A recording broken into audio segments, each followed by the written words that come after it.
Well, Chris, you haven't had much time to reflect on Tuesday and get ready for Saturday. It's obviously Thursday now. I know we spoke sort of pre and post match about the anger and some of the players when they were missing out and some of the performances. How's that vibe in the players team been in the last couple of days after the 1-1 draw at Dorking on Tuesday? I think the same sort of feeling as we had straight after. It's not that result that's perhaps causing that sort of annoyance. It's the previous ones where we have been on top and we haven't killed teams off, and that's resulted in each game creating a sort of tension sometimes, and you can feel it with the players sometimes, and that's no different to any other team up and down the country. I think it was, if we had have taken advantage in the games that we've been on top, this would have been a good point. And it still is a good point, don't get me wrong, against a side that have shown that they can hurt teams, no doubt about it. But the overriding feeling is that we wanted to win the game. You have to give credit to the opposition. I've got to say, I think at home they're hard to play against.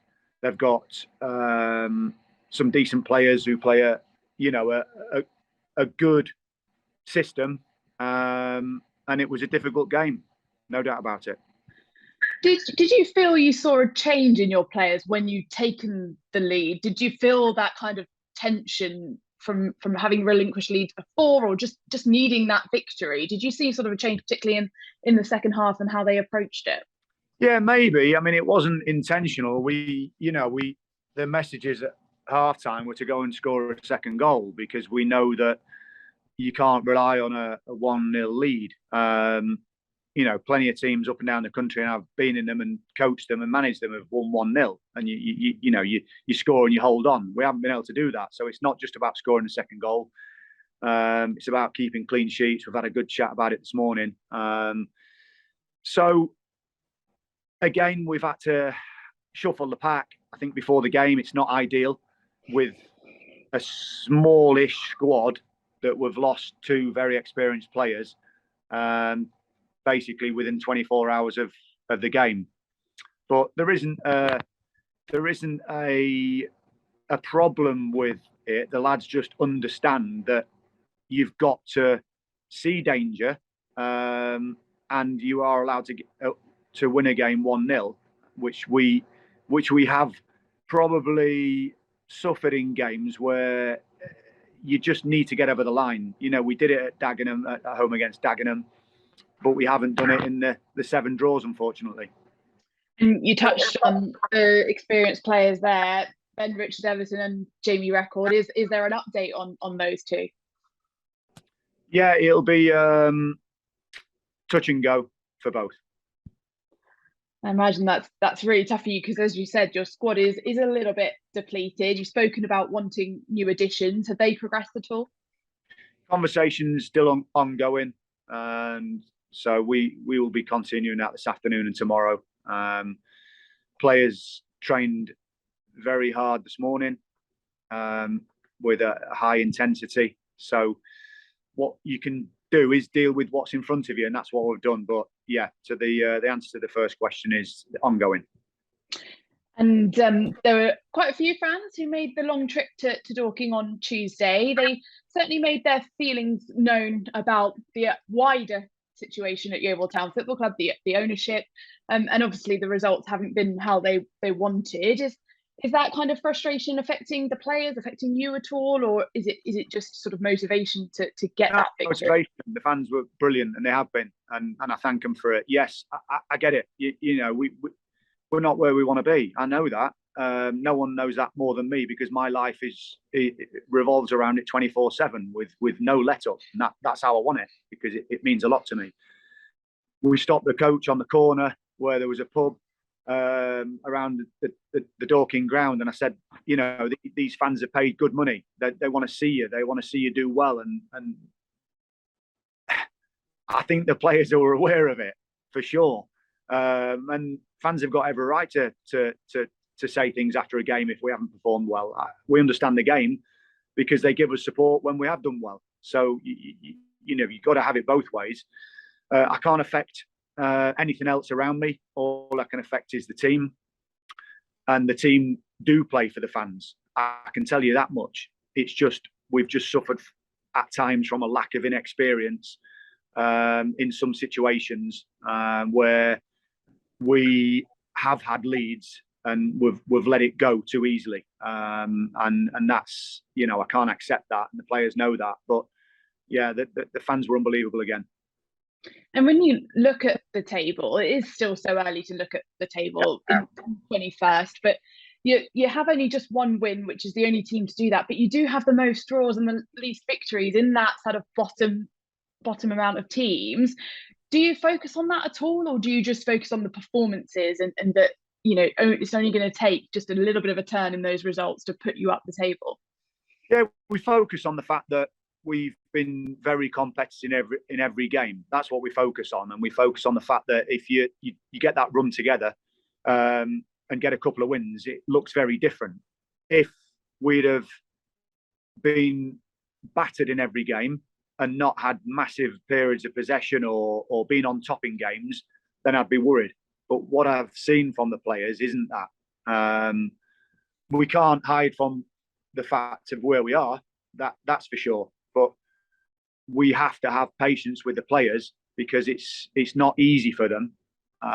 Certainly for some players that are fresh into this league or haven't been in it long. And next up, of course, Solihull. They seem to always be up in and around the promotion places in this league in the last few years. They've started strongly, 27 goals they've scored, but they interestingly conceded less than your side. So I guess it's all about trying to get that second goal, 1-2 goals early doors on Saturday. Yeah, it is. Obviously, it's a really tough opposition. They lost in the playoff final, so they're one game away from league football, and they're showing their intent to do that again. Got some very good players, some good technical players, and yes, they score goals. But we know we're a match for any team, wherever they are in the league. We know what we need to do, and we need to do it sooner rather than later. I know we can't keep saying that, but what we can only do is focus on the next game, and that's what we're doing. And how much have you been sort of working on scoring goals? Because Sam Pearson, of course, getting his second goal for the club. It's important to share them around, though, as well, isn't it? And get those front players firing. Yeah, it is. I think you're asking for players to score from midfield. You're asking for defenders to score from set pieces, and it can't all be on the centre forwards. That sort of message has come across this week from me, that it is a team game. It's about everyone chipping in, and I think to load it all on the strikers is unfair. But at times, yes, we have squandered chances in those sort of final third moments where it would have eased the pressure on the team, and that's where the pressure is. I want to take the pressure off those players. They've got to still enjoy the football. They've got to play with a little bit of freedom, and they've got to play with an attacking spirit. And that's what we've been trying to sort of say to them this week. Go and enjoy your football, especially when you're at home. Go and show the fans what you can do, and go and be on the front foot. And of course, you introduced Will Dawes to competitive action on Tuesday. How did you think he did? And is he making a claim to be a regular part of your starting 11 or squad? Yeah, I thought he did well. I thought he obviously, no one knows the standard until you step into it, do they? And it's a big jump for him, and he knows that. We also were playing against a team that had a fair bit of possession, and so he was defensively tested, and also fitness levels. It's a different type. He's a fit lad, but it's a different type of. It's a sort of nervous tension fitness, isn't it? When you make your first competitive appearance, which he did. But really good lad, tremendous character, deserved his start, and again will be in contention. And you brought off Chori Johnson and Lawson Diath. Are they training okay since that game? Yeah, it's been a little bit of cotton wool and Dettol just to look after them. So we don't want to break them. I think, I speak to a lot of managers. It's difficult with the amount of games we have. The players, they put a lot of effort in. Their sort of distance and high speed running is off the scale. And I think with those two players, with their injury history and how they've, I suppose, given their sort of they've given their all in the games when they've played for us. But we've got to be very careful. I've said this before, especially with Lawson, that he doesn't go over that sort of line of balance between how much he wants to play and how much he can play. Certainly because of his bad luck with injuries, similar to Chori, but he came back very quickly from an injury that might have kept him out a little bit longer, but he's just so desperate to play. So both probably precautionary. Both will be in contention again. And just lastly, again on Solihull, Yeovil's matchups with them last season both ended 0-0. I can't see that happening again with how both sides have started. But what are you expecting from them as a side? Well, free scoring, attacking side, and a team that have been doing the same thing for a while. He's had the group together for a long while, so they know the roles, they know the jobs, and there's a consistency with who he picks. Very good manager, been very close with a couple of clubs recently, and wants to do the same again. It's a club that obviously are financially heavy and probably lower on fan base. So their ambitions are to get promoted, but it's a tough league, isn't it? It's a tough league to get out of, and they found that last year, having won a lot of games. So yeah, they're a good opposition, no doubt about it. But we look forward to it. I think we've enjoyed it. The fans have enjoyed it when we've played well at home, and we have in the majority of the games. Yeah, and is it all about just trying to get that better atmosphere at Huish Park, because the performances have been good and perhaps not got the results that you deserved, particularly at Huish Park? Yeah, that's right. As a fan, you want to turn up and see your team win at home, don't you? And that's no different for us. We want to see that. I think everyone will understand the type of team we're playing and what their expectations are. But we've got our own expectations. We're not hitting them at the moment. We're not where we want to be. So looking forward to the game. Again, I reiterate, doesn't matter what the opposition is. We've got to take care of ourselves and how we play. And I want us to concentrate on that on Saturday afternoon. Thank you, Chris, and good luck. Well, thank you. Morning, Chris. How you doing? I'm good, thanks. How are you? Oh, fair to average. Fair to average. Apologies if the signal's bad and the pitch is bad. Yeah. No, don't worry. We're okay. We're okay. Chris, has the job surprised you in the? I mean, you mentioned the fact you got 24 hours a day virtually on it. I mean, it's not easy, I know, but I mean, has it surprised you that a team like Yeovil are finding it hard to get these games to go from a 1-1 to a 2-1 in their favour? Yeah, I knew it was going to be a tough job, and it is, but it's an enjoyable job, and I'm damn lucky to be in this position. I get that. Whether you're a player or coach or a manager, anyone in football, it's a privilege. So I remind myself that on a daily basis. But it's a good challenge. It's a challenge that we're capable of excelling in. And if we hadn't have been close in a lot of the games, then I wouldn't have had that attitude. So that remains the same. Everyone's as determined as ever. I know the players are. I see it on a daily basis, training with them. In games, I have to say they are giving absolutely everything. But in those sort of critical moments, when we do have chances in both boxes, you've just got to be 100% concentrated to either defend properly or take your chances. And on a couple of occasions in each game, we've fallen short there. I mean, Fergie always used to build up this, us against the world type of scenario. United when he was there. Do do you feel that your team needs to get, really angry? I mean, I don't mean in the context of getting reckless, but at the same time to be really angry that we've had enough of this. We're going to win. Is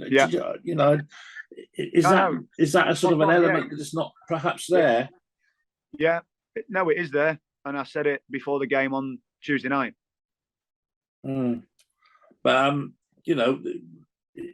we keep getting new players in. I mean, that's good from the perspective of building up the squad, and obviously, but it takes time to build a player into the squad, doesn't it? To get a continuity there. I mean, do you think that's sort of making your life more difficult or not? I get your point. I think players play well when they do get a continuity and a consistency. I certainly did as a player. And I suppose when you haven't taken those opportunities as a team, you do start looking for more answers. So we're well aware of that, not changing it too much, but we have to do something because we want to see a little bit more. We want to see a little bit more, and whether that's our own players doing that or players that come into the building, either is fine. But I know I've got a fantastic group of young men in that changing room who are giving everything for the cause, and that won't change. And I mean, to be fair to Yeovil, the strength in this National League now, I mean, it's getting stronger and stronger. And you look and think, well, how many teams can we look upon and think, well, we should win that one, we should win that one. Every team now seems to be that they're buying players left, right, and centre, and they're, I mean, there's an awful lot of ex-league teams in there anyway, so that's not exactly helping your cause, is it? No. I mean, it's a very, very competitive league. Of course it is. We're looking at what type of club we are, and I said that before the game on Tuesday. What potential we've got as a football club and what history we've had, and that's what I'm drawing on. We're at our point with our own situation at our club, and that's what we can only affect on a daily basis with the players we have, and that's what we're doing. It is a very, very competitive league, and there's some good outfits, no doubt about it. And that won't change. It's becoming more and more competitive every season, and the ambition in the league is huge, as we've seen with the sort of backing that clubs are giving, rightly or wrongly. Some clubs are doing that, and it's the wrong decision.